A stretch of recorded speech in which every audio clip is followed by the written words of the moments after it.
of us. So we can continue. Maybe Hilde, you would like to say what happened? Yeah, what happened? Thank you, Ali.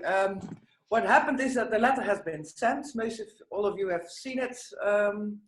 I assume we had 96 movements signing it. Diana, who will be late today, but she said that the letter has also been forwarded internally at the UN level, so we are very hopeful that the letter will actually reach the desk of the Secretary General. Yeah, the second part of that initiative was to write a letter to spiritual leaders. What I would like to have is a strategic discussion, a smaller Zoom session with a smaller group about the letters to Pope Francis and other spiritual leaders to discuss what we actually ask from them, and to discuss if we have to send one general letter to all spiritual leaders or one by one. So I would like to invite experts on the religious fields. So I see Sean is there, Malcolm is there. Maybe you want to join that discussion. Ali, of course, to see if what we should do around that initiative. Yeah, because we can, of course, send a letter to Pope Francis, as he has already talked about basic wage or basic income. We still don't really know what that was, if the translation was correct. But there are, of course, more spiritual leaders, and we want to, we don't want to leave any religion out of this. So we want to really be inclusive in all the religion. Would you like to show the letter with the colored pages? I mean, Friday on a smaller Zoom session. Please leave your name in the chat and I will contact you. Hilde, would you like to share the letter in the screen? The letter, which letter? The with UN the letter? Logos, with too many logos. Oh. Yeah, hold on a second.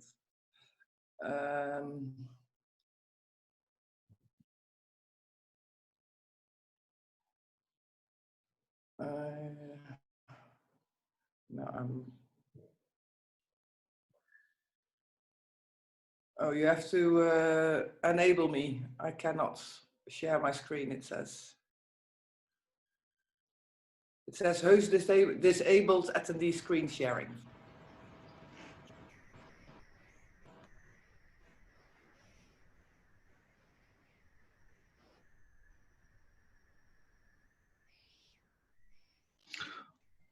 I think if you move your mouse, you will find the green backgrounded arrow up, and there is written share screen.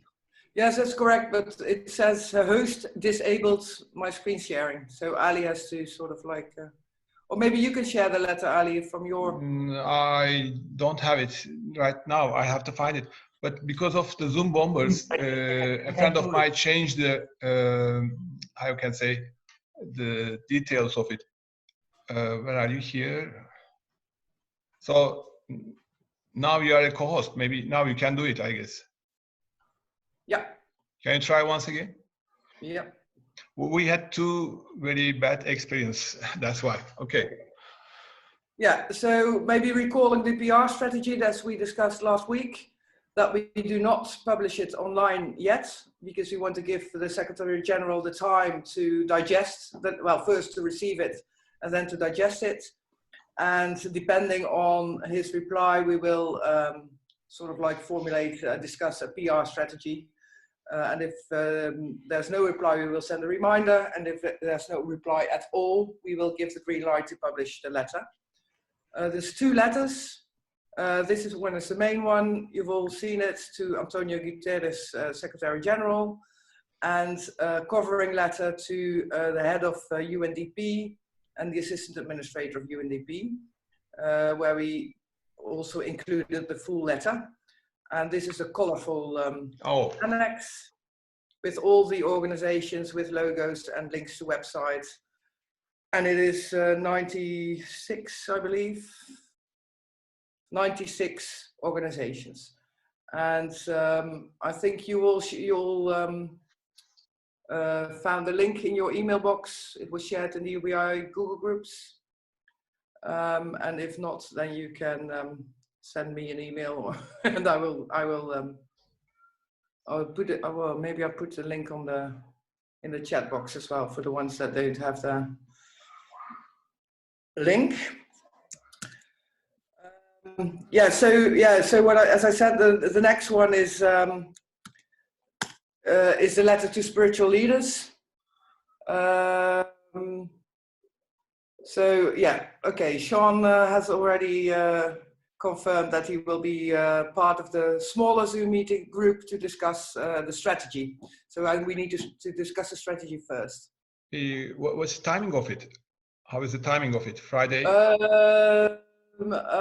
Yeah, I will set up a. Well, it depends on who's there, but I'm thinking of this Friday to set up a Zoom meeting.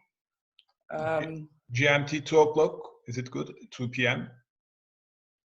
It's fine by me. Yeah, I will give a. Yeah. Can we leave it? Can we leave it 1 hour to 3 p.m. GMT? I'd be able to be there. 3 p.m.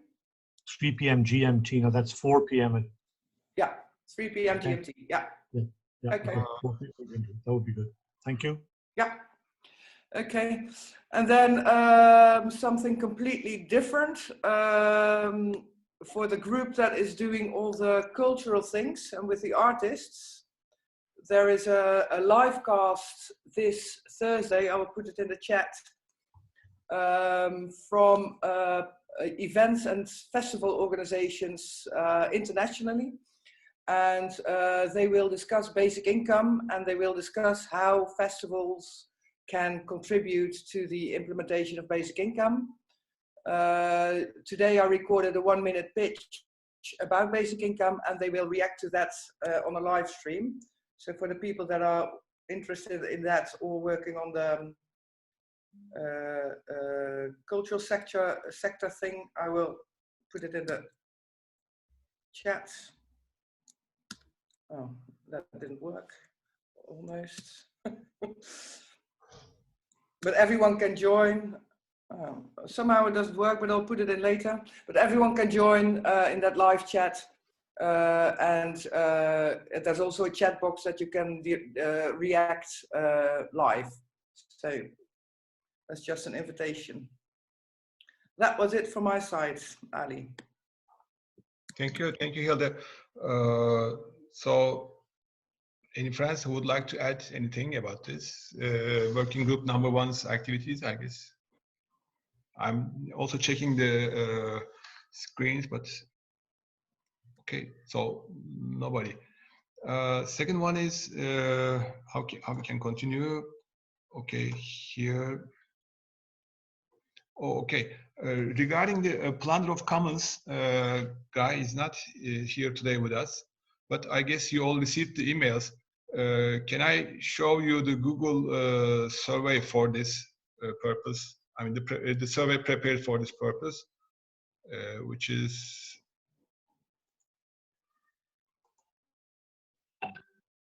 one second.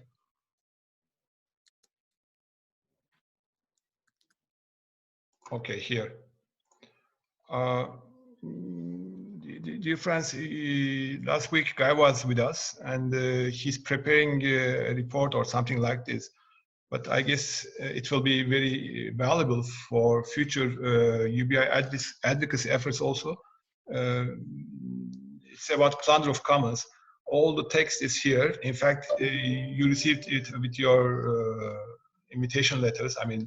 It was a separate email, and all the details are in that mail.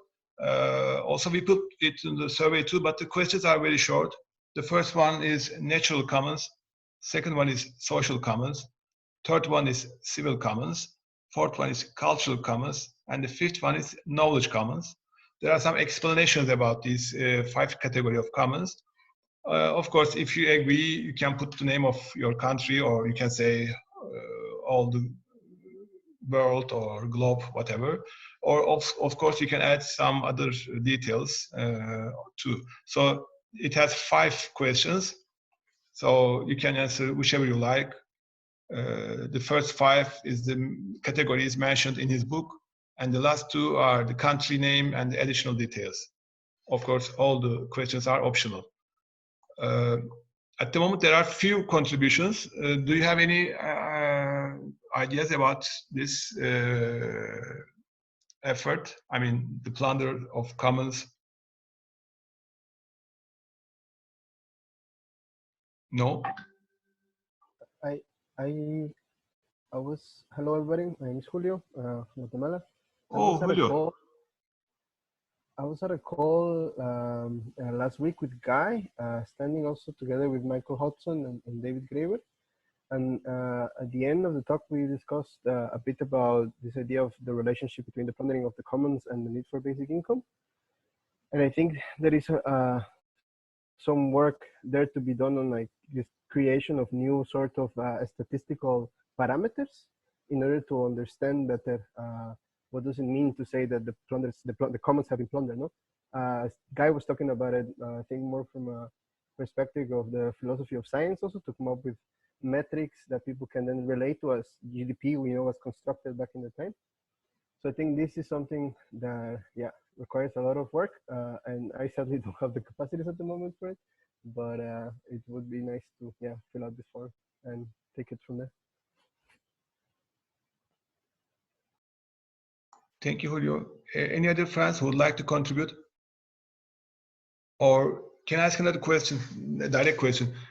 Do you see previously any list of commons which might be considered during the structuring a financial model of the universal basic income? Because I remember during one of the meetings in Oslo, there was a panel discussion, and during that discussion, there was a lot of ideas. Maybe if someone who has a list, he or she can share at the Google Groups. Okay, if there isn't any. Okay, look, please. Well, I think that Guy gives a good list of potential commons in his book. We should go at look it up as well as providing our own ideas and discuss a bit what Guy proposes. Look, you are right, but Guy, in fact, asked us to add new ones, new ideas. But we may have inspirations from his list also. Okay. Yes, I understand that, but it would give us ideas, I think, for our own propositions. I think. And for myself, I've asked somebody who wrote a whole book in Quebec on that matter, and I've asked him to give me some ideas, but he has not responded yet. Mm-hmm. Thank you. Reinhard? Yes, I just wanted to ask Julio if this is an exploratory sort of research, or if not, then I suppose one needs to know, does he want anybody to respond, or does he want some key informants, or who is supposed to respond? I mean, obviously, if it's exploratory, it probably doesn't matter. But I haven't understood who is supposed to answer these questions. Thank you. Yeah, I think from what I understand, I wasn't here last meeting when Guy was here, but as far as I understand from what Ali's saying, it's supposed to be some sort of collaborative effort to like enlarge the list, as far as I understood Ali, of the different commons and the categories that the Guy is sort of making. In terms of the actual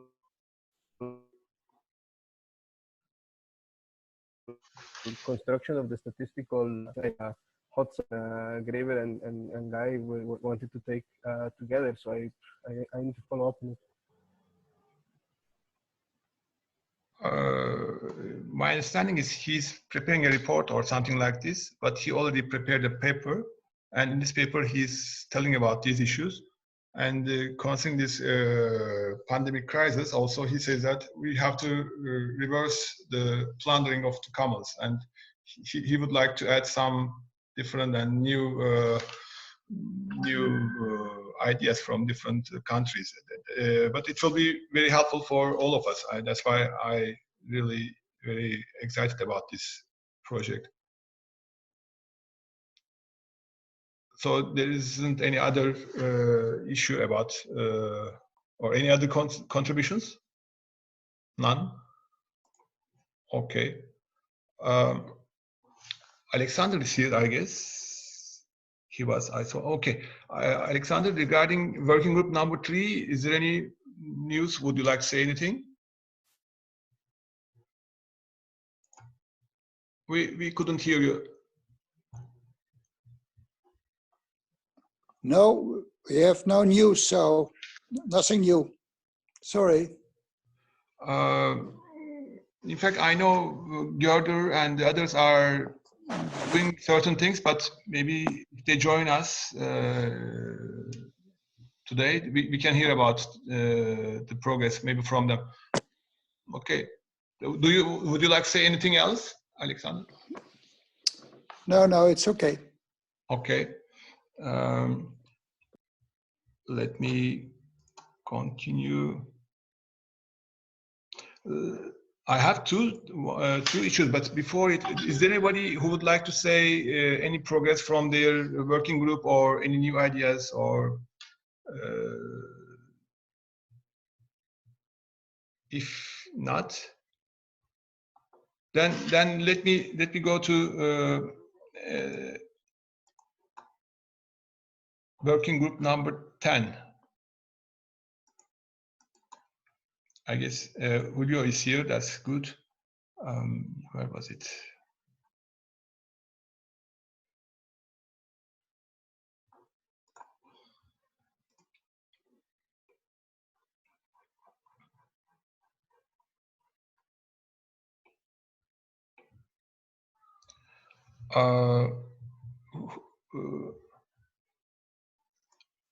Julio, maybe you can first tell about what you are doing in BN webpage regarding the emergency basic income or basic income discussions in different countries.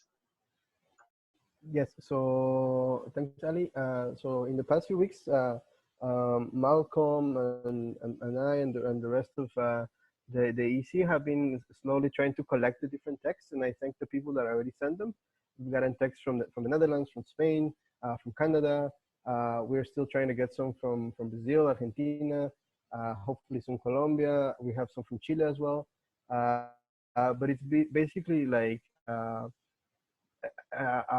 response, a assessment of the policies that governments have taken in regards to the COVID crisis and in relationship to basic income in terms of what is actually going on. So, for example, Leire did a good a little essay comparing a UBI to the policies that the government is actually taking in order to sort of create more clarity and more constructive critique of actually what's going on instead of just sort of following on this media craziness that's happening. But yeah, in regards to the questions that you sent, I think it will be a good collaborative effort if we had a couple more volunteers to make also like aside from these types of essays to have some sort of constructed way where we can compare the different policies worldwide and have the different people from different countries fill out this type of survey as well. I think only the questions will probably require a little bit of work. I can also help you to do that. If I think Reinhard mentioned that he's also interested. If anybody else would like to be involved in this effort, I'm happy to facilitate it and make it happen together. Thank you, Julio. Tony, do you have any contributions to these discussions also?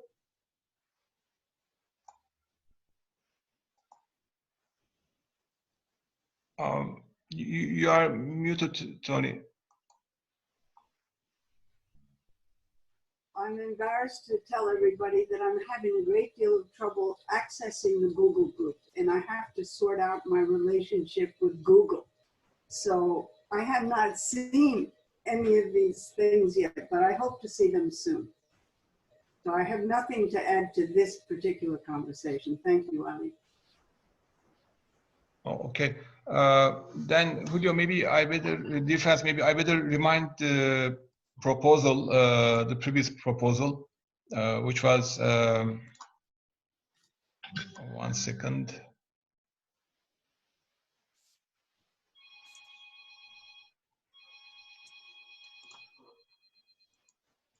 Okay. Oh, maybe Malcolm would like to say something before me. Malcolm? Yes, happy to. Yeah, please. There are a couple of issues that we are particularly interested in collecting information about. One of those is where governments have been using the words basic income to mean something that is not a basic income.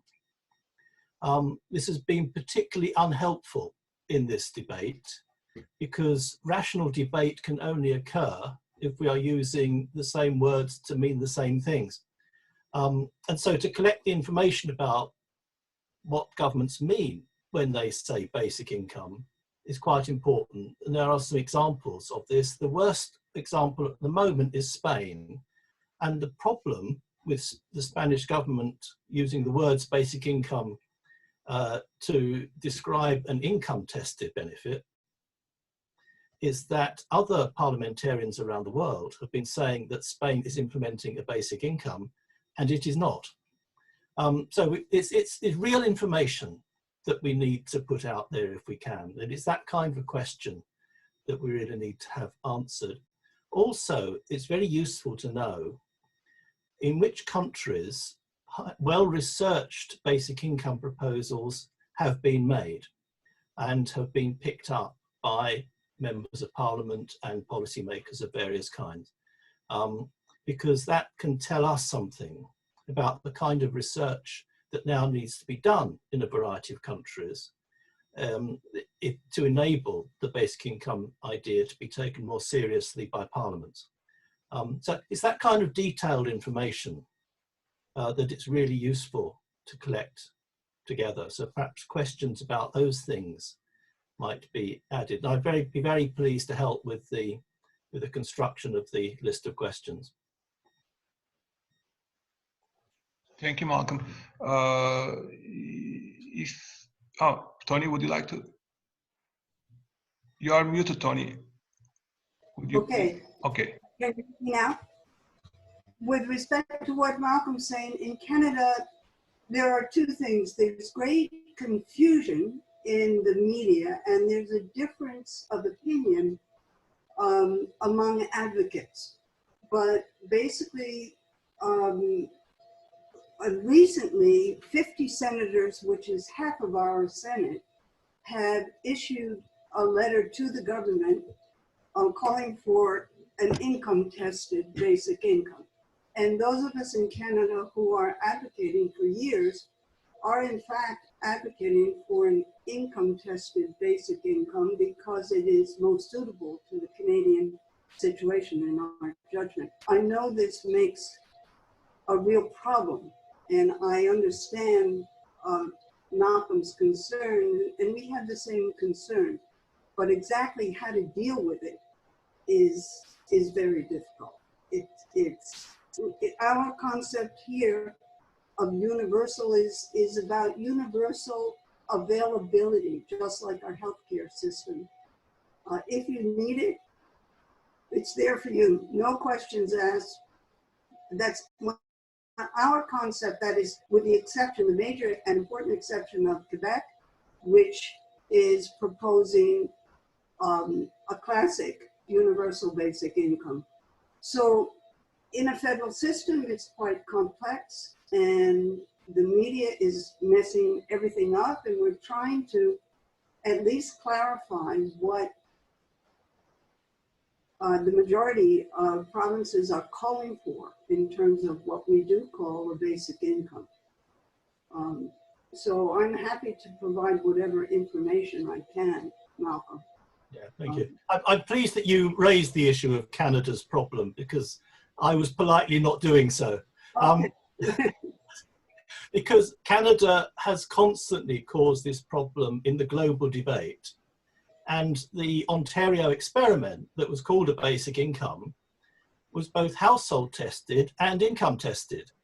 And so in many ways was not a basic income. And yet people thought that it was. And it meant that something was being tested that was not a basic income, and people thought a basic income was being tested.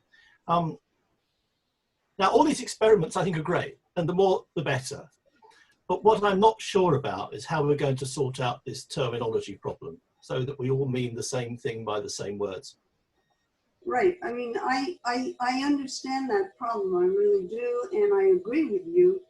But I think from my perspective personally, and maybe generally here, what the Basic Income Earth Network and most of our colleagues here on this call are supporting is a universal basic income with a certain meaning to the word universal.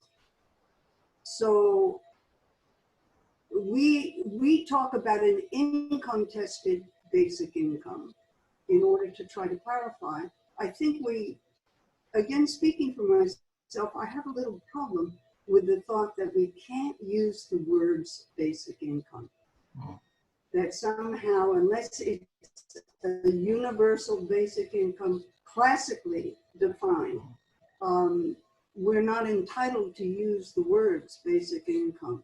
That's difficult for us. Could I possibly ask you a question? Telemak, maybe Reinhard is raising hand. Maybe after him, is it possible? Reinhard, please. Yes, thank you. I just wanted to make two comments. I mean, what Markham said is a problem, but I think we will not stop it because politicians have their reasons why they call something basic income, which isn't a basic income. I think the only thing we can do is to expose this situation that there are certain countries or governments claim to have introduced or want to introduce a basic income, which is in effect not a basic income. The second point I wanted to make is I would like to join the group, but also with the perspective to explore countries like low-income countries where it is more needed than probably in any. And I mean, when I see our participation, I don't know whether any of us is from a low-income country. So also to explore the gaps if, for instance, there is an urgent need, but there are neither the government nor any activist groups or maybe activist groups working on it, so that we can give them effective support. So I would like to include this in any sort of survey. Thank you. Thank you, Reinhard. Telemak, okay, you are here. You are okay. Yeah. So I had, well, on this definitional thing, so just as a quick answer to the last comment by Reinhard, I think one alternative would be this proposal that I've just sent out of distinguishing between a broad and narrow meaning of basic income and in a partial and full meaning, and an alternative then to calling out politicians who call their policies basic income when they are not according to the current definition, would be to call them to say, well, they're partially basic incomes. Technically they are, because most of the time those policies do have the fact that they're in cash, they paid regularly and more or less universally, or they have at least some of the criterias, but they're not there yet. I think would be a more constructive approach to recognize that they're going in the right direction and to reject them altogether. But also, my intervention was more because this is a debate I guess we can have by writing. It was more on a question to Tony on this, in sort of question answer on this notion of mean tested, because I think there's and it's also the work we're doing here in France, because I think there's different meanings you can put to the notion of a mean tested. And in particular, if you conceive of, it's really the point where the boundary between the concept of basic income, a negative income tax, and also a universal tax credit sort of blur. So I guess the question is, depending on how automatic your mean tests is happening, and if it's related to universal tax credits, then I guess it would, and according to the current definition of a basic income recognized by BN, it would qualify as a basic income. What I mean is that if everyone is entitled to the same tax cut, then some people, so say, I don't know, €1,000, 500 euros a month, or dollars or whatever, and then the people who owe more taxes just get the tax deduction, and the people who owe less taxes to the government get the cash amount. But if it's clear that it's the same universal and individual and unconditional tax deduction, then technically that does fit the current definition of what a basic income is. It's just a matter of and this is, I'm saying this because this is the way where the angle we're taking right now in France, at least some of us, of turning our currently we have a mean tested social benefits, which is not only mean tested, it's also conditional in various ways. You have to prove that you research work or do, etc. We have also a mean tested, and also with other conditionality and complicated top up for low income earners. And then we have a progressive income tax. And the point is to integrate this mean tested benefits and mean tested and conditional top up for low income earners into the income tax, and to make it into sort of a new universal tax credits dispositive that would then ease out all of the other conditionalities currently connected to the social minimum and to the wage top up. And arguably, I think regarding the current, if you take the current definition of bien, this would qualify as a basic income. Thank you, Tadamak. John?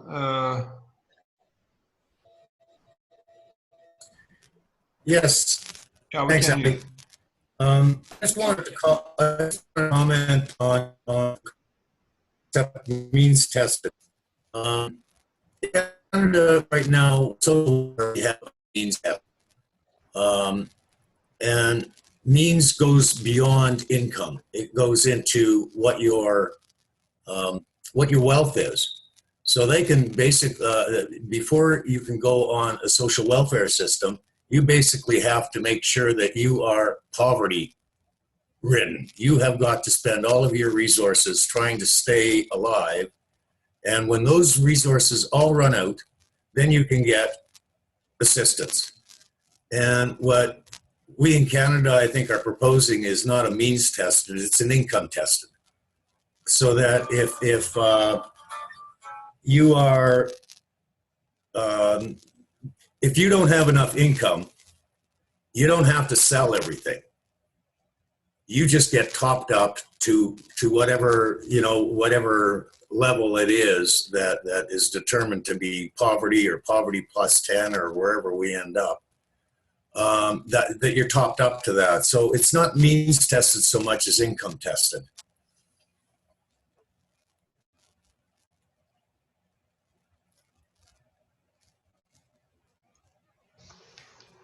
John, okay, thank you. Tony, would you like to? John has made one of the points that I wanted to make, that income tested is very different, and it's an important distinction in Canada.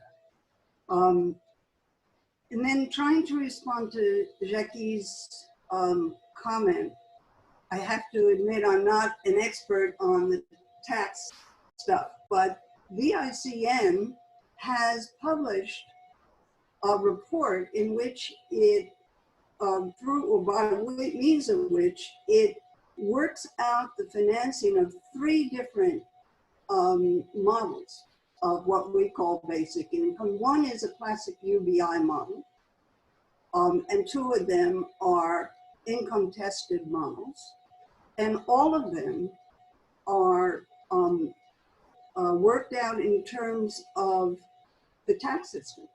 So that theoretically, what would happen if we had a basic income, an income tested basic income here, people would fill out their tax returns, and if their taxable income was under the benefit of the grant level, I like to call it a grant, not a benefit, they just check a box. In doing that, the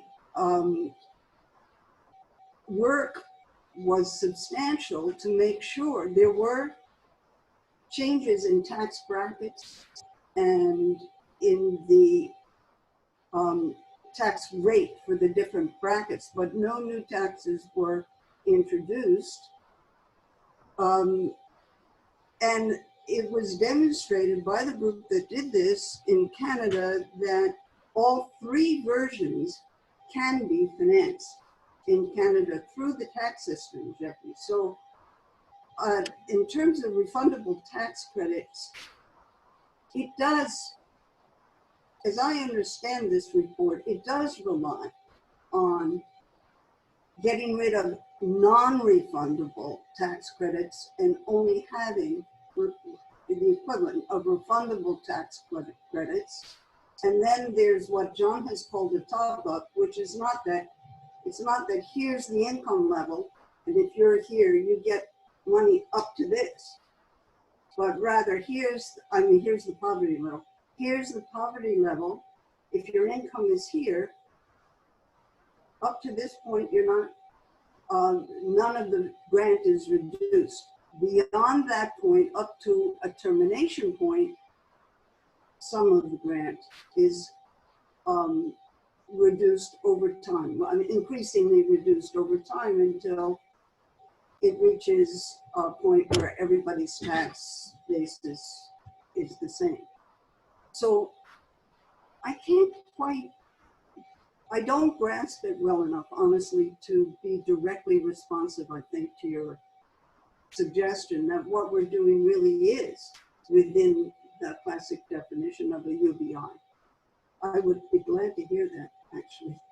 So, dear friends, can I add a few things so that maybe discussion can go to the part of this issue?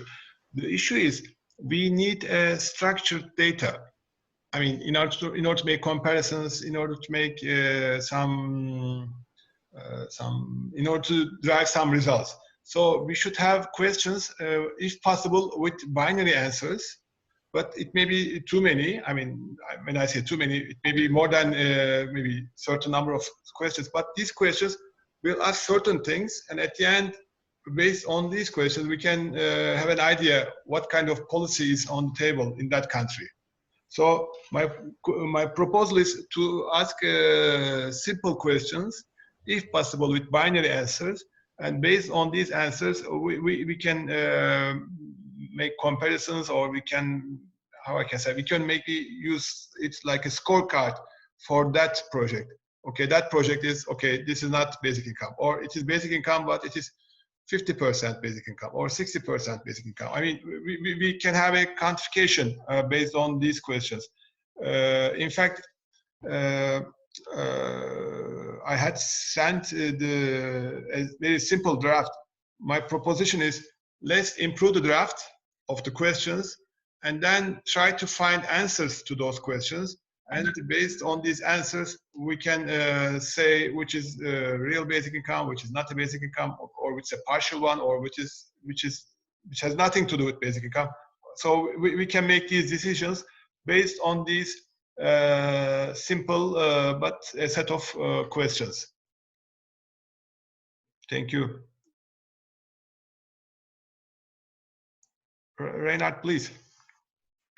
Yeah, I just wanted to say, in my opinion, it has to go the opposite way. Rather than having binary questions, you need to have qualitative questions, and that people can explain what they mean, because as we can even here not agree in our group what a basic income is, or mean, for me, income testing is means testing, but when I listen to some contribution, it seems to be that for some, income testing doesn't seem to fall under means testing. So by giving sort of simple answers, you may at the end be able to do some statistics, but they become or have little meaning, because what people understand when they give the answers may be very different from what you as person who developed the question actually wanted to find out. So I think it's probably better if people in a survey or in a sort of questionnaire can explain what they mean, and then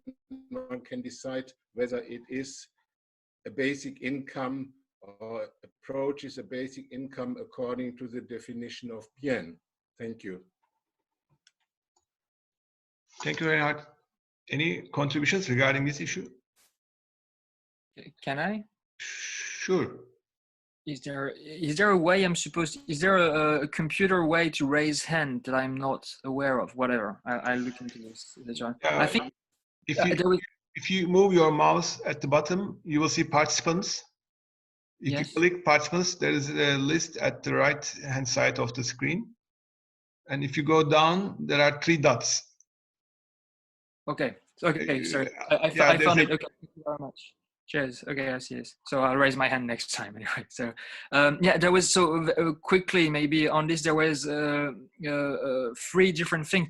I guess going from the order that were last spoken, the issue, I guess, with raising data is also that it's very time consuming to enter data. So I guess it's, I mean, that's an issue that needs to be taken into account for sure, because there's the work we spend, working out the local proposals. Then there's the work the time we spend, connecting with one another, and then the extra time gathering data, and it's, I think that's maybe one of the reasons also why there's a little, whatever, I guess you get the point. The other thing is that going back to the last, the one from the last comment that was made on this thing of the income testing and means testing and the difference between them, I guess it also goes back to the way you define cash. Because in 2016, when we precised the definition of basic income by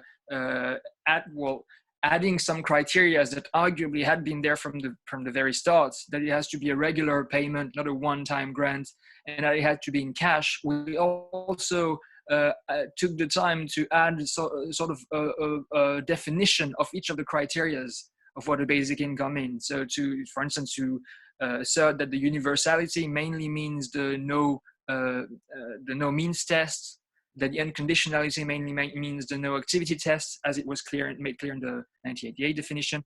And one of the things that was defined is also cash. So with having a broad understanding of cash as something that the person who receives it is free to spend it on whatever she or he likes, instead of that and so the things, the way they can spend it would be determined by markets arrangements in that person's surrounding, as opposed to say coupons or more directed forms of currency, which people would only be able to spend on, say, I don't know, food that does not include alcohol or whatever and whatever. Yeah? And so if you take this wide definition of cash, the question is, if you have the question is not so much the income test, as in if your scheme is a universal tax credit.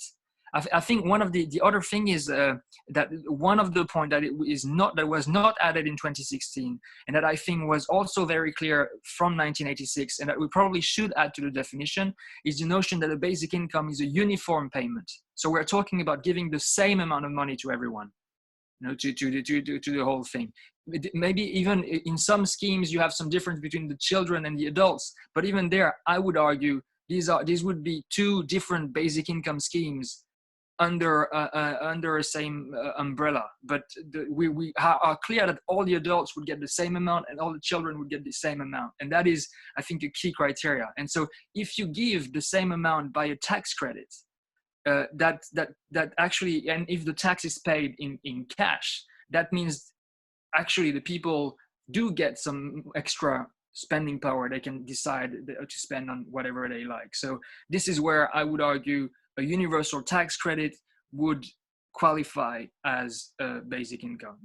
And just to, as a very short point to round that up on the precising the French proposal. So actually, just to give you a cue, I don't know how the Canadian proposals work, but the point of the French proposal is that actually what we've noticed is that in France, income tax has got 5 levels. So the first one, you pay 0% income tax. the second one 14%, the third one 30%, and then the last two are like 41 and 45% or something. But what we noticed actually is that 99% of the population pays either 0, 14 or 30. And so the point was to by going back to the work of Tony Atkinson on the basic income flat tax proposal, the point was to make the 30% tax of the current proposal we're carrying is to make the 30% tax on incomes paid from the first euro, and then to implement basic income in the form of a universal tax credit at the level of the current social minimum. So then what you have is that people who currently get a top up or if they ask for it, because there's always the issue of non-take up and etc., would actually, instead of when they earn more money, they would see their top up diminish. Well, that would be replaced by a 30% tax rate. And if they earn more money, they just pay more tax. And this plan actually, what's interesting is that the cost of this plan is that you would have to individualize the income benefit. Well, you would have to individualize the income, the taxes and the benefits. And so currently, when two people on benefits get together, they get cut 1/4 of their benefits. They would have the full thing. You would have to get rid of the tests. You would have, so all of the costs of this scheme are the costs that would be incurred in implementing a basic income at the level of the social minimum. And in effect, everyone would get this. But it's just in this, it would work in this, it would integrate into the tax system in this way. And I think in most places where there is an income tax in place, the implementation of a basic income would look more or less the same. Thank you. Thank you, Telemann. Thank you. Dear friends, Ingun, dear Ingun, word is yours. Yes, thank you. I'm on line. I'm not muted. Okay, thank you. Yeah, these discussions about different models and also different language on what we call basic income and what we can't call basic income. It's a very big discussion in Norway also, and it's like we have at least 3 different models. Either we could say that because in Norway we have pension from when people are 67 years old, everybody gets like 220,000 euro year, and we could explain basic income as telling people that it's just like giving people the smallest amount of pension, not from 67, but already from 18 years old. So all adults could have that minimum pension. I guess that would be the easiest way for people in Norway to understand how basic income would work. Because both the social services and the unemployment services are very attached to different kinds of earning, qualifying for having the social benefits, or like the guy from Canada explained, that you need to get rid of all your values before you get social security. So it's we have in Norway we have 3 different systems, and also the negative tax would be a 4th model. So we're because not only 2 quite small parties in Norway are working for basic income, we have to decide on some model that we claim to be the way we can move forward in Norway. And if I can have a minute, I want to explain why it's important to that countries like Norway do the move first, because it's like when I try to explain about basic income, it's like, okay, not really poor, there are much bigger problems in other countries. And then I have explained to some people that when poor countries, they don't go through all the different systems, like in the telephone lines. You know, in Norway we had the house telephones all over the country first, and then we got the mobile phones that stops we don't need the lines anymore. Well, poor countries, they can move directly to mobile phones, so they don't need all those systems in between.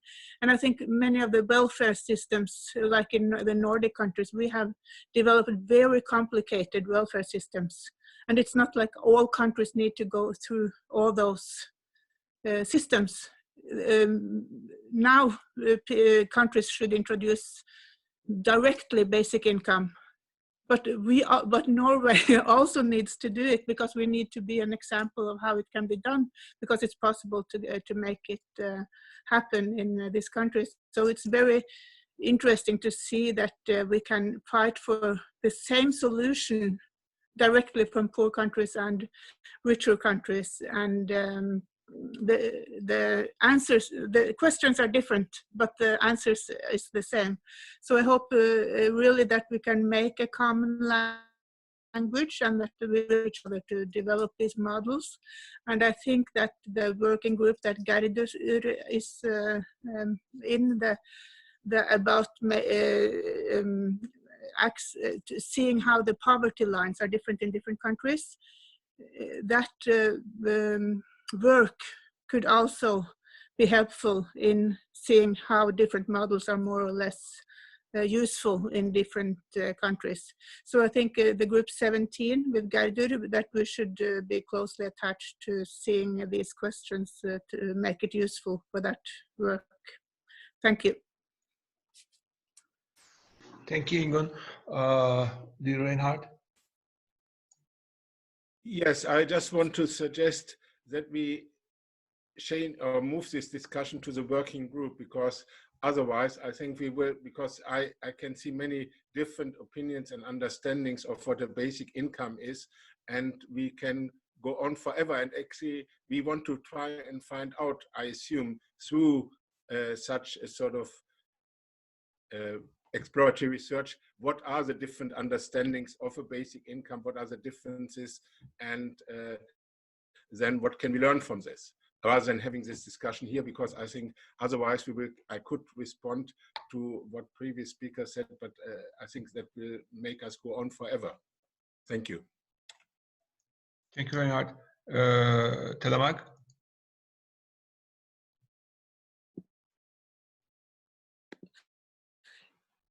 Yeah, so I agree with Reinhard. I think this needs to move to a working group. I just wanted to maybe, so that people don't get the wrong impression, I think there's also, as a side note, I think it's also important that somehow we take into account the fact that to most people and to most basic income activists, in my experience, basic income, that's why I insisted on distinguishing between a narrow and a broad meaning, is that there is also, I think, very present to most basic income activists, this broad meaning that basic income points to an ideal of people's basic needs being fully covered.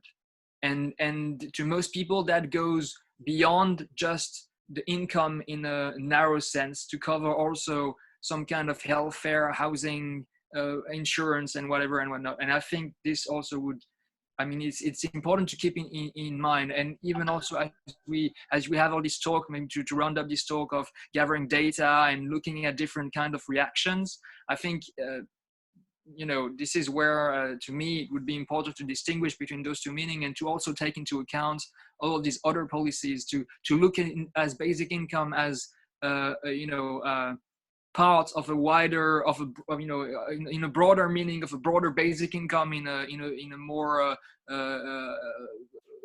whole protection of basic needs, and to keep this, to acknowledge that this exists while we look into the precise detail of what, in a narrow sense, a cash transfer without condition looks like, in what form it can have. So I think this is something you need to keep in mind. But yeah, I'd love to continue this discussion in a separate working group as well. And sorry for taking so much time. Dear friends, I am just trying to make things easy for all of us. That's why I don't want to say anything, but really, if you go into the discussions, we cannot proceed. Maybe we should just discuss the methodology, how to handle the things. That's why Reinhard is right. My point is, we should, my proposal is, in fact, we should have a set of questions, but it's very difficult to have these questions. But once it is run, I mean, when people feed it, then we will have an understanding of what kind of thing is under consideration. I mean, that's why my proposition is to have the survey. But to have a working group on this, we have the working group number 10, I guess. Yes, number 10. We can have we can modify the methodology. It doesn't matter. But I still insist on having a survey. Can we schedule a time for this working group number 10? Do you think GMT again Friday, maybe we can have it just before the other session? Is it possible, or just after the other session? I mean, at GMT 15 Friday, we will have the working group regarding the letter to the spiritual leaders. Can we have this working group meeting on the same day at GMT 13 Friday? Oh, Reinhard. I just wanted to say, I understood that Julio said he is willing to facilitate such a working group. So my suggestion would be that Julio inquires who wants to be part of this working group, and then as a second step inquires when everybody is available. Because I think at the moment, we don't know whether people who are in this group here talking at the moment are also the ones who would like to be part of the group. There may be others who are not here and they may want to join it. And as I said already, it seems to create a lot of controversy in this group. So I think we need to have a sort of range of opinions to start discussing what sort of methods we can use in order to explore the question and get useful results, which we can then later use for various purposes. Maybe Malcolm wants to say something. I mean, maybe Malcolm wants to facilitate the group because I think Julio is not around at the moment. I'm very happy for Julio to facilitate the group, of course, and happy to join in when he does. Julio, would the time that Ali suggests be suitable for you? Because if it would, I suspect most of us who would wish to be in that group are here now, because I think it'd be mainly Reinhard, Julio, Ali, and me, and others may want to join, but there are others here who would want to join. So perhaps, Julio, you could tell us whether Ali's suggestion of a time would be suitable for you. Yeah, that's good for me. So do you want it after or before the meeting about faith leaders? Friday, 1 p.m. GMT. 1 p.m. GMT. Okay, note it down. Okay. So this is working group number 10, I guess. Maybe Yeah. we'll change the methodology, but we will discuss it on Friday. So working group number 10, Friday, GMT, 13 o'clock.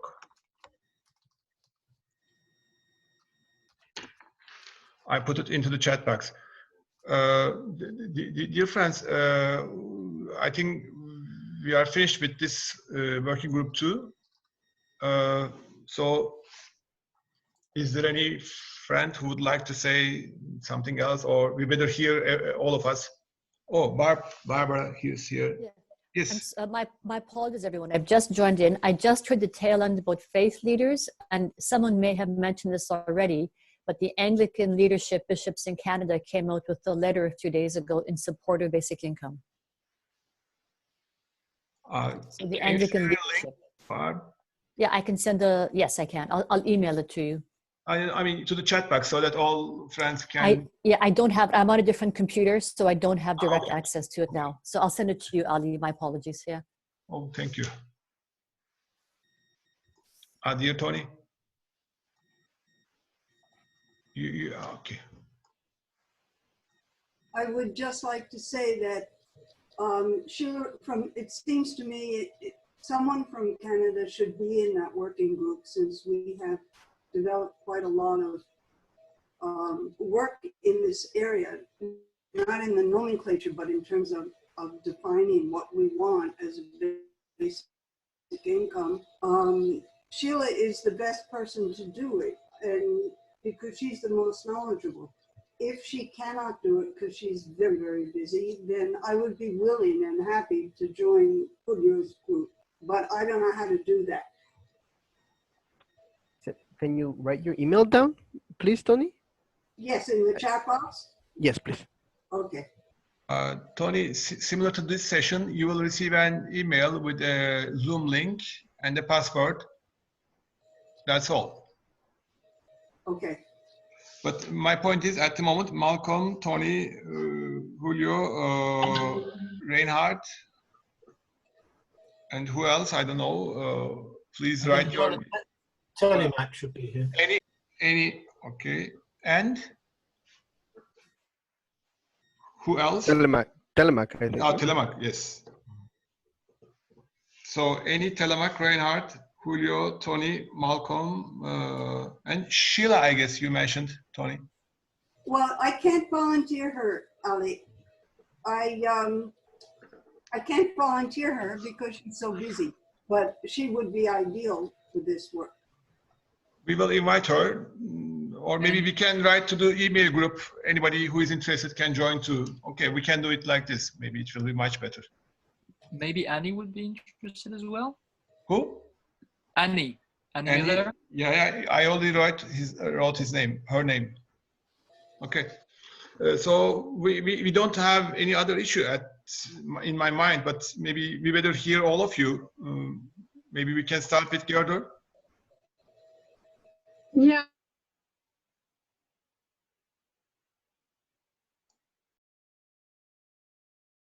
Gerda. What is that?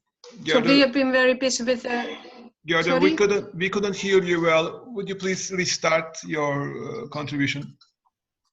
Yes, I was just saying that I just came into that meeting right now, a few minutes ago. I missed the whole discussion, so I'm not really on where we are. But if you're talking about the working group 3. Yes, maybe regarding working group number 3, if you can say something. Yeah, that is the European, the UBI, the week, the international week. And we are working on that to organize the happenings here in Iceland. And I think it's going quite well, whatever the outcome will be, because promise is one thing and doing is another. But I think that we got, Halle, you don't know, but I've been talking to more people. And Haraldur, who is now here on board, we are planning it a little bit together. So, and now we have to, it's going to be like the creative thinking, and we want to do it under the power of passion local. So we will, promote and show the energy, let people show their energy and what is being done without being found on a salary list anywhere, because that is the basic of societies. That is what lives within us. So if you're working for somebody, that's great if you cannot do anything else, and also if you find a good job. And finding a job is not really your sole purpose in life. I think you accept that job is something that you really crave for. But we want to pressure it and show the products of people in general. And so I think that's going very well. We will link the whole country with try to get the workshops open all over the place, both music and all kinds of arts. And then we have to link together with Hilda and with all of you who are working in your countries on that. So it will be truly international. Thank you, Gerdur. Yalnız. Dear Yalnız? Yeah. Okay. Can you hear me? Yeah. Okay. Yes. Yes, we can. I have maybe it's somehow inconvenient question, but I recently read that that German activists got about 500,000 signatures to their petition. But as we read the petition, European-wide petition in We Move portal has only 175,000 signatures. Do you have any idea how to get the German 500,000 there?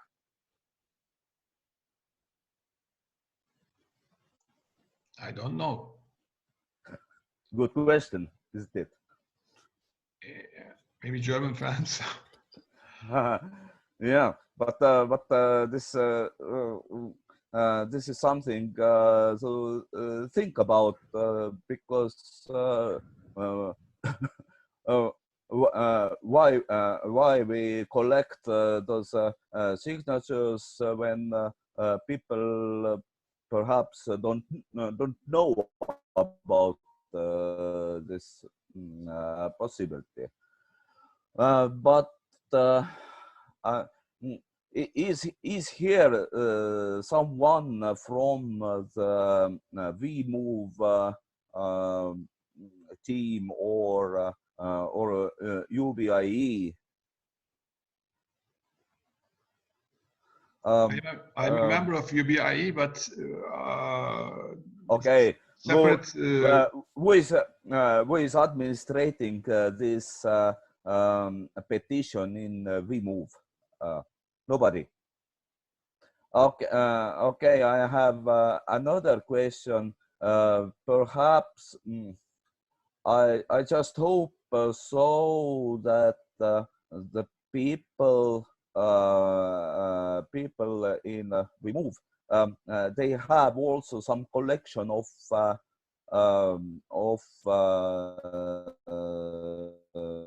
emails of those people who signed the petition.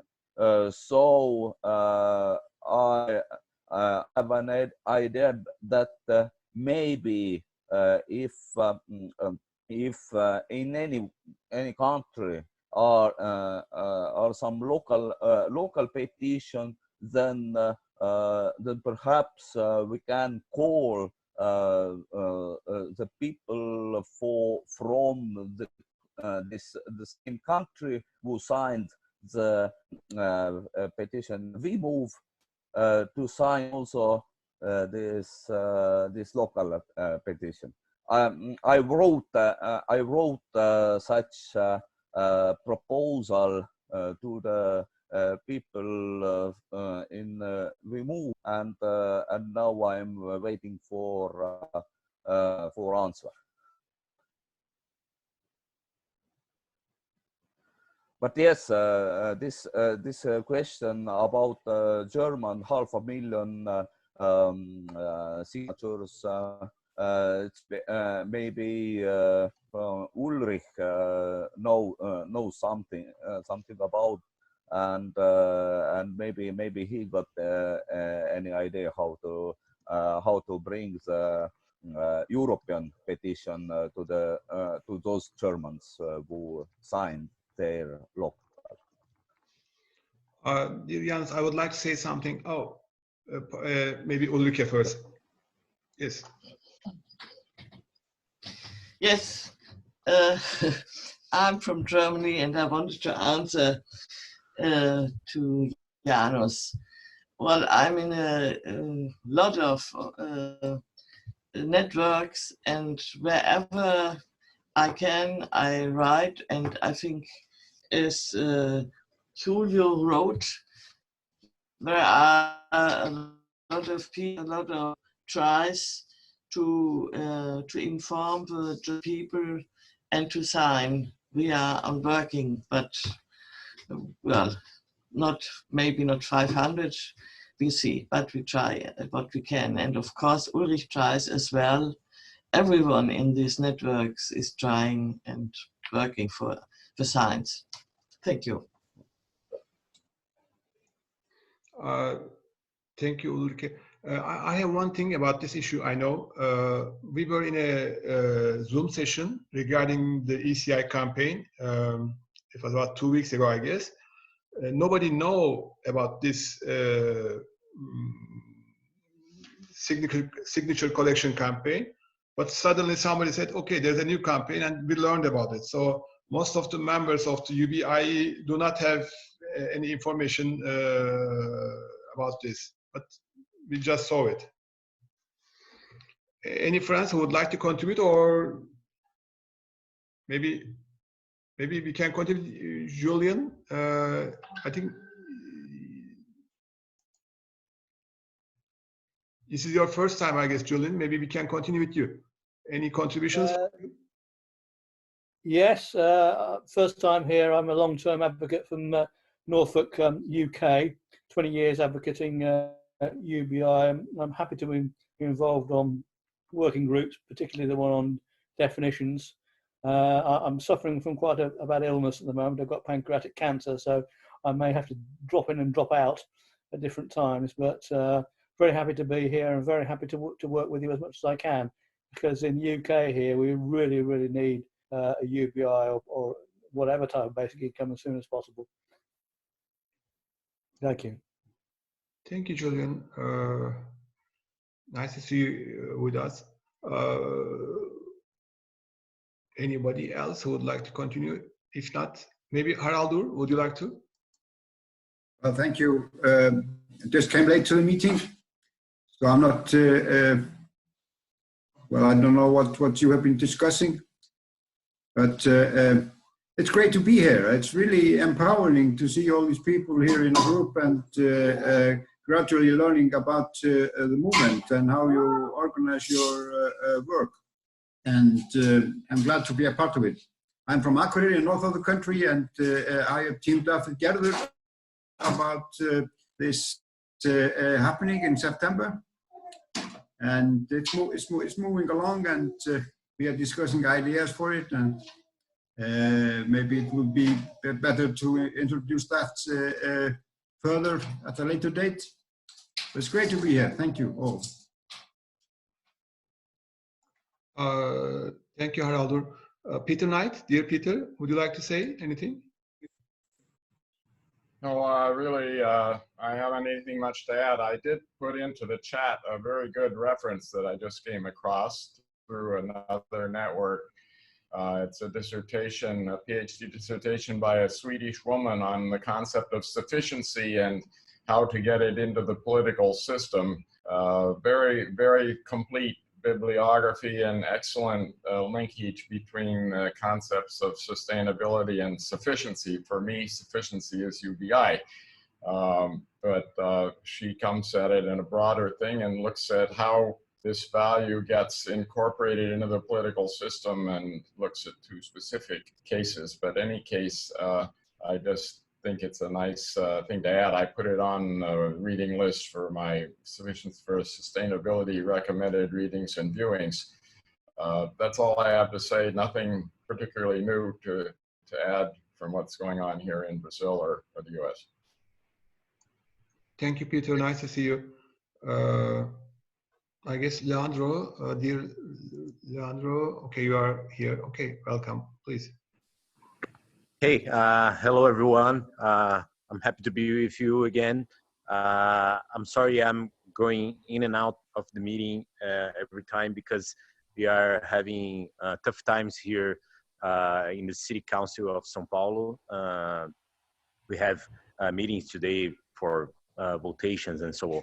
But we now have a situation here in Brazil in which the emergency policy that was approved is being rolled out, and there's a problem in which people are not getting the money they were supposed to according to the policy, according to the law, because the banking network has not been able to provide services that can, understand what people need to have their money, because there's a banking issue here about the poorest, among the poorest, in which people have no banking accounts. So that's the problem we are facing now. But soon, in a month or so, we are about to have another struggle to enforce the prorogation of the basic income, emergency basic income policy for 3 more months. I have published in Portuguese an article in Le Monde Diplomatique Brazil. I guess some other countries have this Le Monde session named Diplomatique, and I'm probably translating this in the next few days, in which I discuss how the emergency policy can enforce the idea for a basic income. And I hope to share this with you and the BN friends in the next days. I have talked to Julio yesterday, and I hope to send him this article to be published in BN and different other networks. So this is how we feel now here in Brazil, and we are very much concentrated in this emergency policy that is probably reaching now 50 million people. So it's a lot of people. If you consider children in the families of these people, then we have perhaps 100 million people relying on this emergency policy unconditionally. It's of course not universal, but we hope this to be a deciding point, an important point for our basic income cause here in Brazil. Thank you, Leandro. Peter, dear Peter. Ali, I'm sorry. Yes, please. Let me just ask you, I saw email exchanges about information about what is happening in the countries. I did not understand if I should provide this by the email, or is it going to be a form? Could you please let me know about this? There are 2 separate issues. One is about the plunder of commons. It is through Google Groups.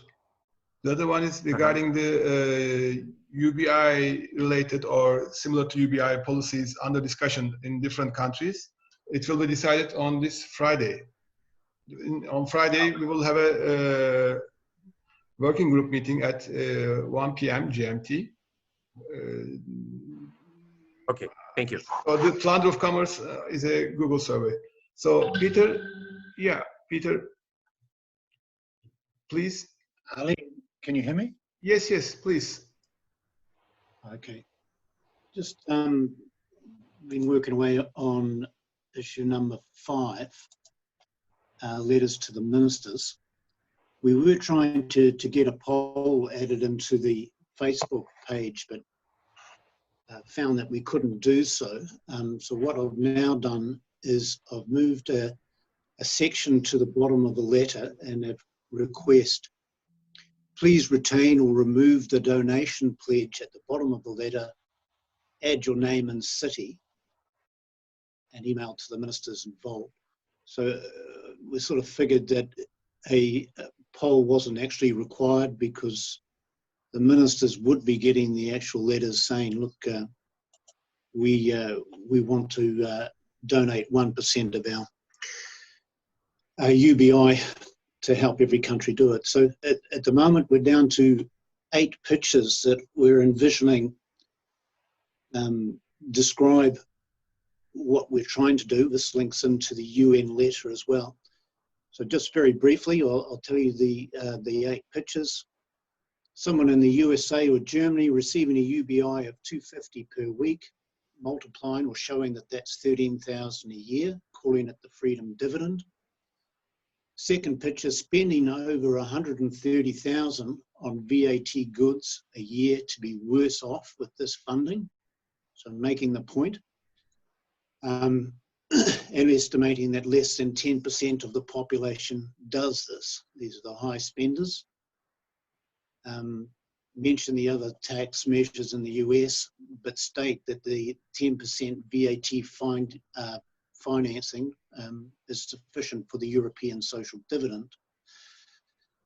The third picture is pledging 1% of their UBI as a donation to the UN Global Wealth Fund. So 250 a week means $2.50 per week directly to Africa. Fourth picture is $2.50 being added to equally by the African nation. So the African nation is expected to meet half of the basic income cost, and showing $5 of the $7 needed for every person in Africa to eat. The fifth picture would be the US government, whose job it is to look after their US citizens, saying, it's a nice idea, but we don't want to pay for it. And then show them being bombarded by letters supporting this donation, stating the government needs the people's support to enact such a policy. Number 6, picture the US government passing a freedom dividend. We bring in the carbon tax and dividend, the 10% to a People's Controlled World Environment Fund, and stating that they also will forward 1% of their national collected basic income to the UN. Is the kids live? Yeah, it's fine. What's going on?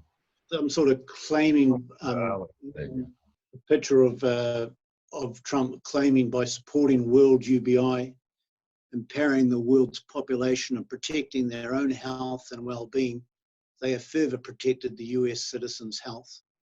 And Trump mentioning he would like to tender for the environment work. Number 7, picture the UN receiving the money from the US and as many countries from Cuba to the wealthiest, and then have funds being received from all the sources that Paul and Hilda have shared and linked the UN letter. And finally, picture the UN checking the 30 countries needing support, getting agreement that they can directly pay the 50 cents to every person's account, and then doing so.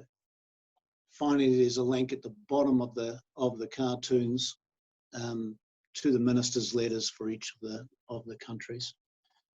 Haven't got anybody yet to draw the pictures up, but that's what where I'm up to with it at the moment. Thanks very much for your time, guys. Thank you, Peter. I guess, okay, Tilamak? Yeah, can you hear me? Yes. Yeah, sorry. So yeah, I had a question. I asked it in the comment box, but I was just wondering if there was a document with the list of currently working groups. Because I was sent a document right. I last time, I think at the last meeting I was here, and I asked you, Ali, and you told me it was in some email attachment. I couldn't find it, and then here when I asked, someone sent me a list with 24 suggestion of topic to discuss. And you just said earlier that the definition one would be working group number 10, and the 10th, that probably wasn't the same document because the 10th issue on that group was, so I was just wondering also because I might have to go, and I know a few people in France would be interested in some of the working group that have come up, and I would, yeah, trying to figure out where they are. Sorry. Telemak, dear friends, maybe I will answer it just now. Telemak, working group number 10 is trying to understand what's ongoing in different countries by asking questions. And these questions is not a discussion definition, but it's understanding what's ongoing there. So which expectations of the definition of basic income is fulfilled or not fulfilled or partially fulfilled, whatever. So that was the working group number 10's main target. But during the discussions, we heard different views about the definition of basic income. I mean, if it will be a definition of basic income working group, it's totally different. But at the moment, we wanted to understand when we hear something from a country, from Spain or from somewhere else, what is it like? What kind of animal it is? I mean, that was the question. So, in fact, it is somehow related to the definition. Then you can weight it and you can say, okay, this is basic income or this is not, or this is, I mean, the questions we raised was to understand or to question the concept being raised by the politicians of that country. So it was not a theoretical discussion about the definition of basic income, how it should be, etc. Barbara, would you like to continue? I'm sorry, no, Ali. Okay, thank you very much for answering that part of the question. But then, so it was the document. I was asking, where can I see a list of the currently existing working group that reports in this weekly meeting? And is there a, I mean, so is that list a document with 24 topics? Is there currently 24 working groups that are supposed to exist? Is there a current list, or is there? I mean, is there? You see, there were 24 different proposals or ideas, but some of them was not suitable to establish a working group. So we have, let's say, for number 1, we have a working group. Number 3, we have one. Number 10, number 17, we have one. But maybe from these 24, maybe we have only 5 or 6 working groups only. But we use the same numbering so that we can connect it. We can connect with them. Maybe I should prepare a summary sheet of it. So at the moment, but I remember we had shared in the second meeting or the third meeting. In the second meeting, we shared something like this, but maybe we have to update it and then share it again.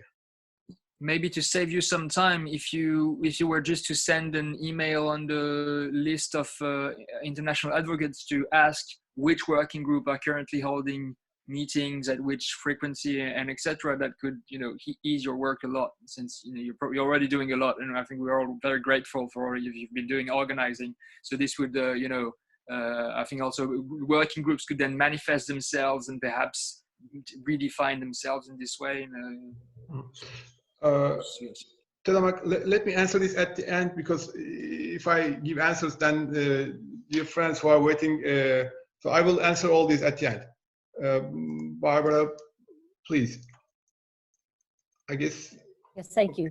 I'll try to be very quick. I'm in Canada. There are a few other Canadians on this call, Tony and John Mills, and there's a request from us to the international group. And that request is, if we, and I'll explain why in a moment, if we can get very short notes, a few bullet points, a sentence or two on the key basic income related projects that are taking place in your country. So the ones that you feel are most important to your country, that you feel may be the most politically appropriate, just literally 1 or 2 bullet points, a sentence or two. The reason is this, is a number of us, Tony and I, are working very closely with some of our elected and appointed officials. In Canada, the Canadian government, we have elected members of parliament federally and appointed senators. There are 105 senators. Of the 105 senators, 40 have come out publicly for basic income and are working in a very diligent manner to get it adopted. There are over 300-ish MPs, and we know of at least 75 MPs who support basic income, and there are more. There's a lot of work going on behind the scenes, and the basic income workers across the country are working very strategically with these elected officials. And the request has come from a number of these key elected and appointed officials to know what are some of the other key projects going on around the world. So that's the reason for the request. Thank you. Barbara, maybe you can write an email to the whole group so that people can contribute to it. I shall do that. Thank you. But my point is, if you can do it with a Google survey, something like this, it will be much more easy for you, because otherwise a lot of information is coming and it's very difficult to put them in an order and difficult to handle. I agree with you. And so we'll think about maybe 2 or 3 at the most survey questions. You want to keep it very, very simple at this initial date. So you're right. We'll make a couple of very specific questions if that works for you, Ali. And if you'd like, I'm happy to run them by you first to see if you feel that if they're appropriate. I mean, no, it's not me. I mean, you can directly send to the email group and people can join and contribute to this, to these questions. It will run directly. Okay, thank you. Thank you. Will do. Gerda? Yeah, hi. I just wanted to point something out. We are in one of those rich countries with very few poor people, actually, but a few thousand anyway. And I find it so interesting to hear that we always talk about this well-off countries, like the poor, these thousands of poor don't matter. They're just as seriously hungry as in other countries. We should not have any single person in our country, for example, suffering. So I think that we should pressure that point that everybody has the right to live. And especially also in the Nordic countries, we should be ashamed that even in our country, where we have enough money to pay everybody basic income, that we accept poverty.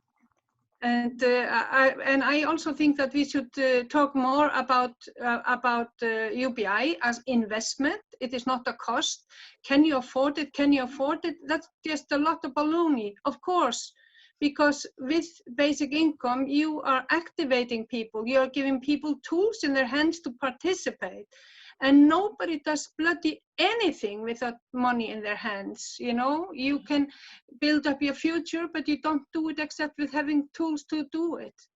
And so if we use it, talk about UBI always as investment, and you know, money makes money, and you cannot survive without money, and not talk about it as cost as such, because this is the dividend of our investment in society forever.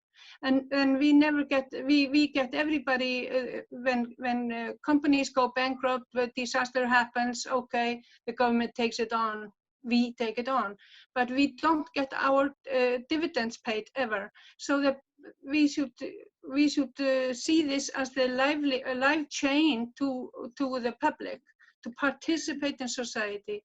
All the big meetings about social affairs and about the women's rights and I don't know what, they are so expensive that people who really need to come, they can never afford it. It's just for the selected crowd. So we should invest in society and with our government. That is what I think is that people realize the growth that will come out of it. You cannot grow your garden if you don't pour water on it every now and then. That is actually what I wanted to say, because I want to have a positive look into it and look at this as investment, not as cost. That word is now kind of taken out of our vocabulary, my friends. Okay. That's it. End of story. Thank you, Gerda. Diana would like to contribute. Dear Diana. Hi, Ali. Hi, everyone. I just wanted to say a quick note on something we started based on a discussion last week, which is the video, updating the videos available to have a video that speaks more to the latest discussions and debates on UBI. And so with the Telemap, we started just a Google Doc analyzing what videos are out there, seeing what their strengths and what their weaknesses are. And so I just wanted to say, if anyone is interested in being part of that small project, which will be slowly moving because I don't have that much time, but I do like the idea. Please send me your email in the chat box, and I can share with you that document. And perhaps if we update the list of Google groups, as Telemat suggested, I think it'll be quite helpful. So if we update the list, we can include this working group as part of the list. Thank you. Thank you, Diana. Any other contributions?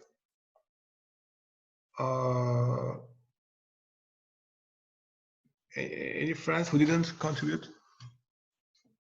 If not, I would like to say a few words, and then maybe we can finish our labor today.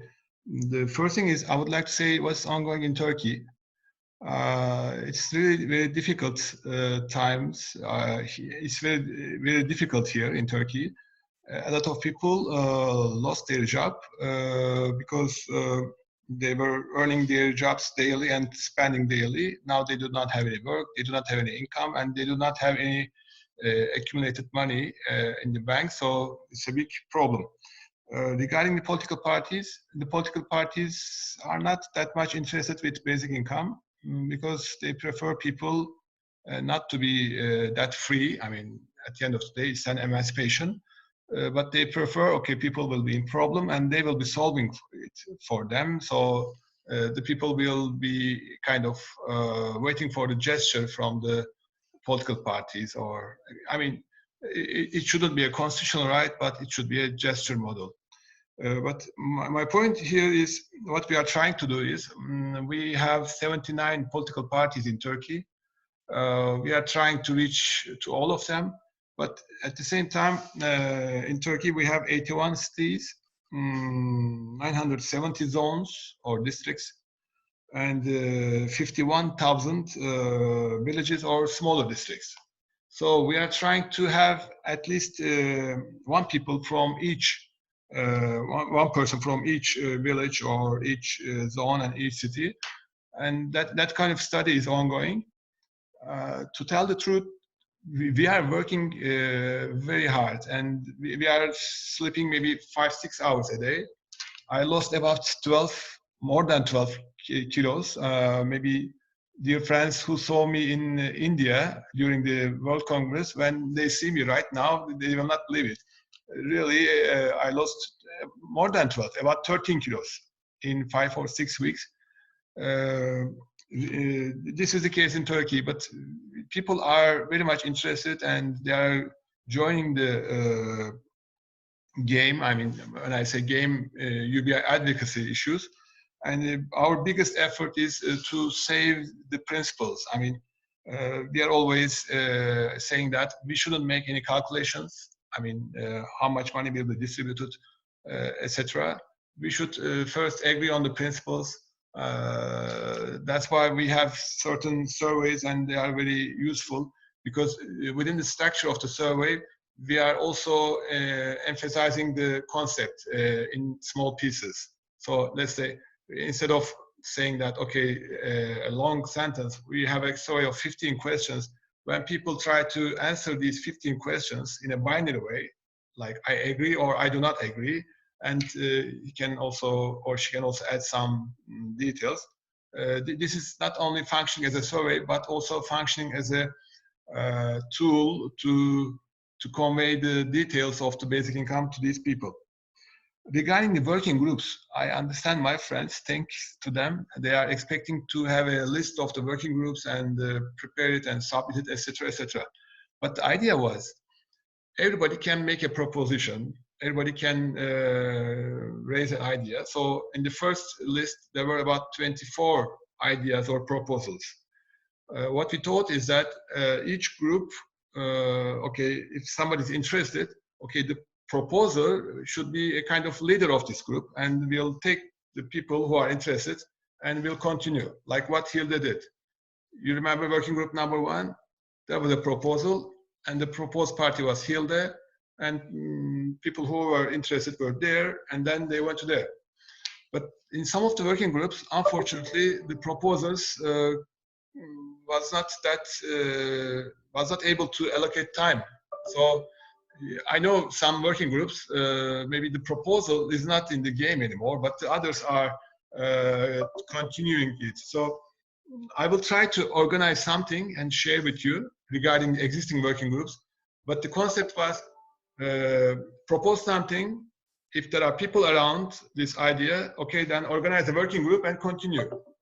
I mean, we are having difficulties, of course, to follow all the working groups, what they are doing or what they are not doing, or whether they are alive or not. Maybe some of the working groups are just started, but then they're not alive anymore. I'm not sure. So the idea is working groups should gather around these ideas. With these numbers, we can connect them with the working group and the idea. And then the proposer, I mean, the UBI advocate who proposed it should be leading the group and should, how I can say, give the details about the progress of their groups during our video chats. But I will try to prepare a list of the existing working groups and collect it and share it. But I will try. Try is the keyword there. This is my contribution regarding Turkey and regarding the working groups. If you do have any question, I would like to answer. If not, I know few friends who didn't contribute today. Maybe we can give the word to them. I understand nobody is asking any question to me, so maybe we can hear it from Paul. Telemat? Well, yeah, very briefly, I would just like to say, I guess on the behalf of everyone, you do mind your health, Ali. I mean, thank you for the good work, but you know, don't die doing it. In that spirit, I mean, I see. I mean, I think it's very. And thank you so much for taking again onto yourself to maybe do something to clarify the working group. But again, I think the more you can figure out a way, as you were saying, the point is also that people organize themselves. So the more you can find a way that it's those working groups that come to you instead of you losing some extra pounds, I think it would all make us feel a lot better and it would be a lot better for you. But I mean, thank you so much. I am losing pounds not because of these, but because of the local issues. I mean, it's taking a lot of time, but it's going very good.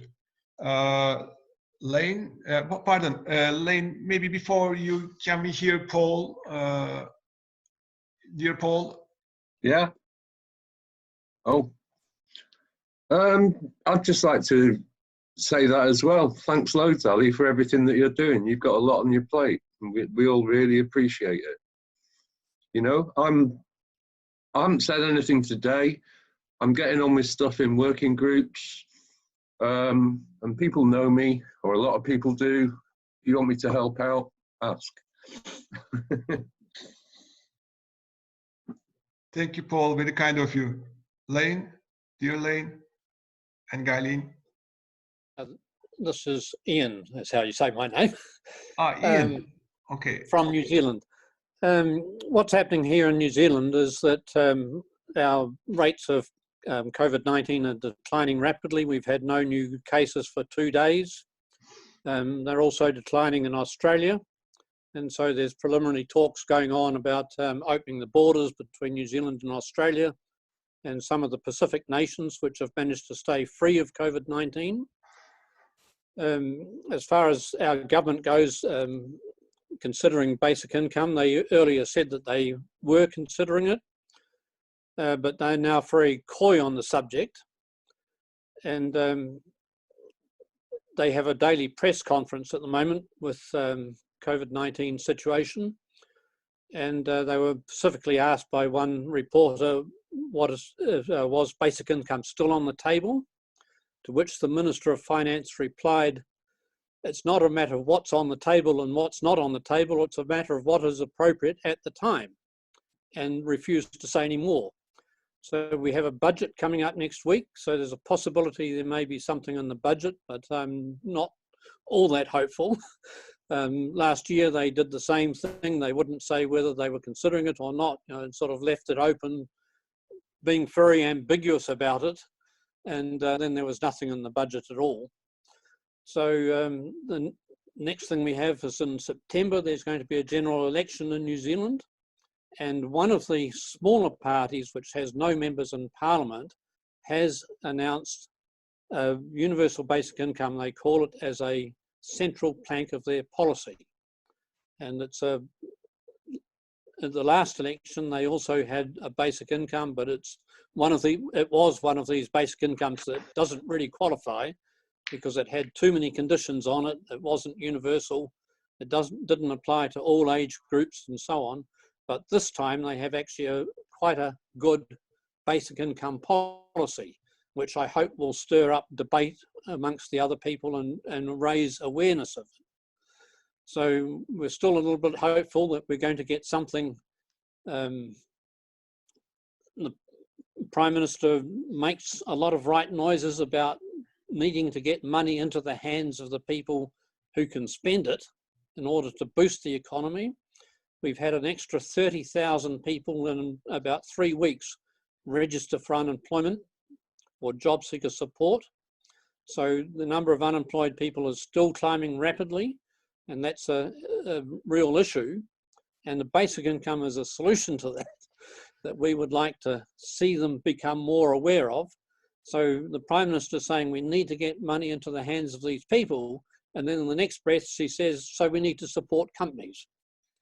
So they're still not thinking right down to the bottom. They've realized that you can't put money into the banks, it doesn't get through to the people, but they haven't gone down to the bottom and thought, well, we need to actually really give it to the people directly, not through companies, which they've been doing, subsidizing companies.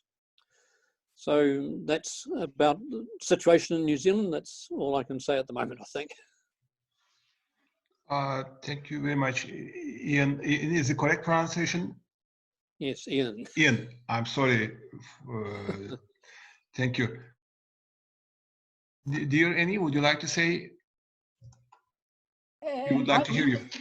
I've been listening intently throughout the 2 hours, and I always find it very stimulating, and it makes me think again. I've been dwelling on the matter of definitions, as you know, Ali, and Telemac, and it's still vexing me, but I think I'm getting closer.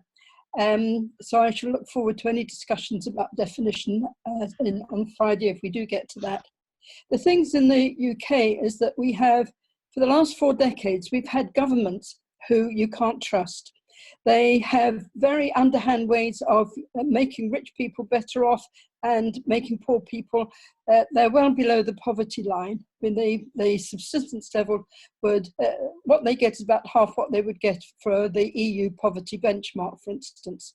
And they seem to be wriggling, trying to find ways of not giving people money. They say, oh, well, if children are poor, we'll give them money to get extra education lessons. But they don't seem to realize that if children are hungry, they can't concentrate. Why not just give them the money? I mean, and again, this business of giving it to the companies to control. I just get so frustrated and angry. It makes me really angry. But anyway, I did write an article, which I hope my publisher is going to get to. He said he's going to pitch it to the Sunday newspapers, and maybe it will get out that way. So anyway, very interesting. I love talking about and hearing about basic income, and thank you, Ali. And it's lovely to see you all. And I look forward to seeing some of you on Friday and a lot of you again next week. So bye for now. Thank you, dear Annie. Dear Tony, I just saw your signal. Yes, please. I'd just like to tell people that after 6 years of trying, we have finally launched a basic income youth network in Canada, and they have hit the ground running, and it's very exciting because, of course, people, it's 18 to 35, and these people stand to benefit the most in their lifetimes if they can join the battle for a basic struggle for a basic income. So that's very exciting. And the other exciting thing that's happening in Canada is we have finally formed a coalition of basic income groups, of which there are several, a coalition across all 9 provinces and 1 territory. So that leaves only 3 areas of Canada in the very far north, which are not having an advocacy group. And Barb talked earlier about our interactions with the Senate and the House. And it's these groups from across the country, rather than from single provinces or cities, which are having a huge impact, I think, or as much impact as we're having on the federal officials. So it's very exciting right now at this moment in Canada. And I hope we'll be accepted as advocating for a basic income ultimately. Thank you, Tony. Ian, dear Ian.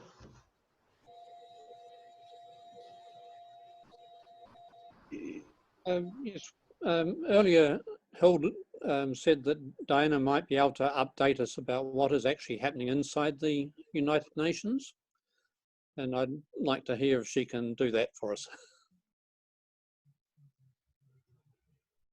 I mean, I don't have actually much updates on that aspect yet.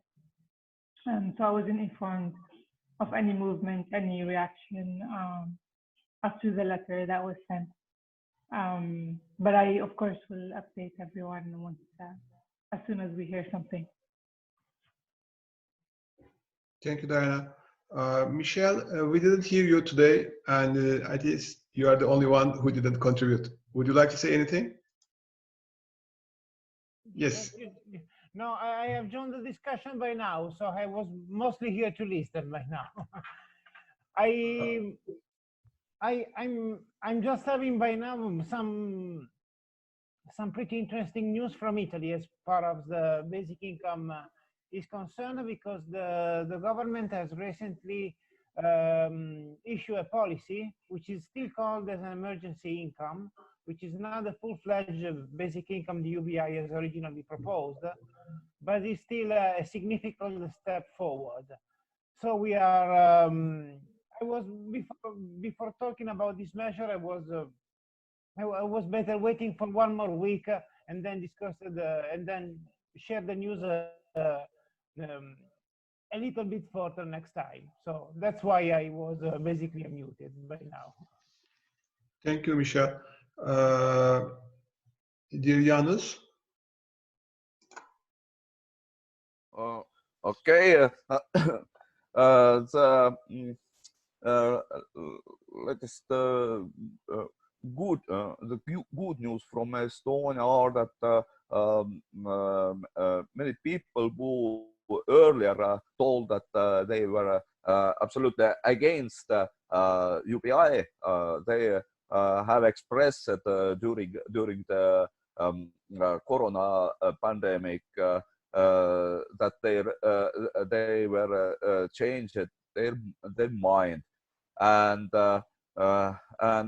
even even I feel more support from the supporters of one nationalist party.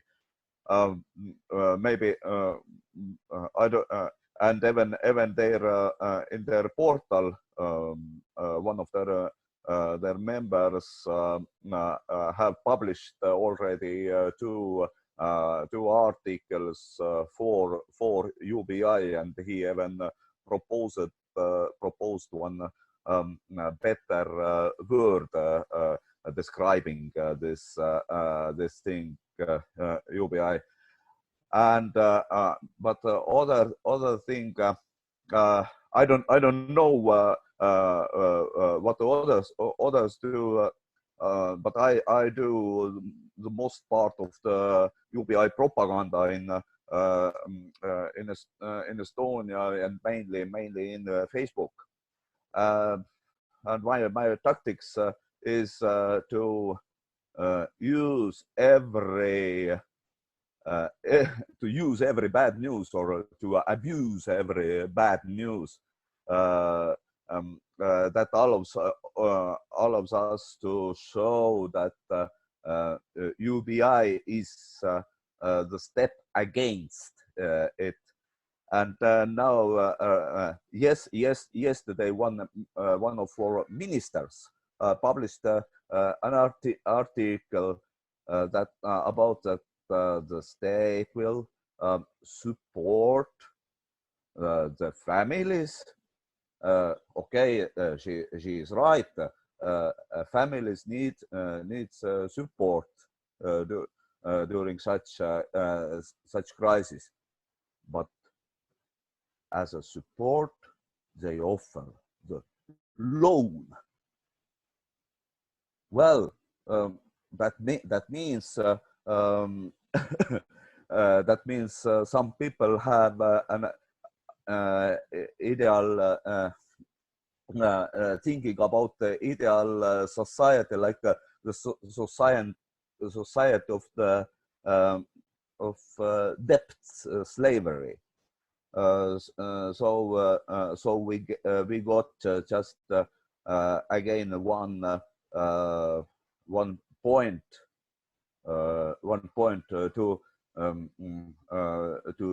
show that the UBI is a better way. And I say more. Don't forget. Tomorrow, Finland will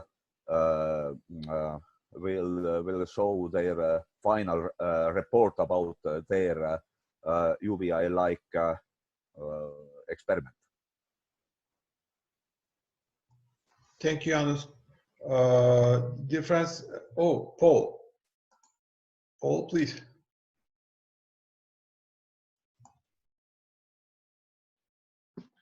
Janus, you probably already know this, but it might be worth making the point that helping families, helping households is not good enough. It's got to be to individuals, yeah?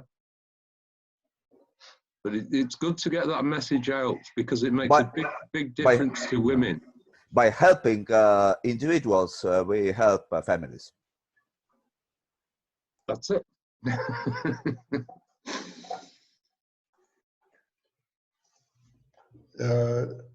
Dear friends, then let's finish today's labor and hope to see you next week. In the meantime, if you are going to join to the meetings on Friday, the working group meetings, you are more than welcome, of course. Thank you. Okay, same to you. Bye-bye. Bye. Bye. Thank you. Thanks, Ali. I am learning a lot. Thank you for Bye-bye. contributions. Thank Thank you. Bye-bye. you, Ali, very much. See you Take soon. care.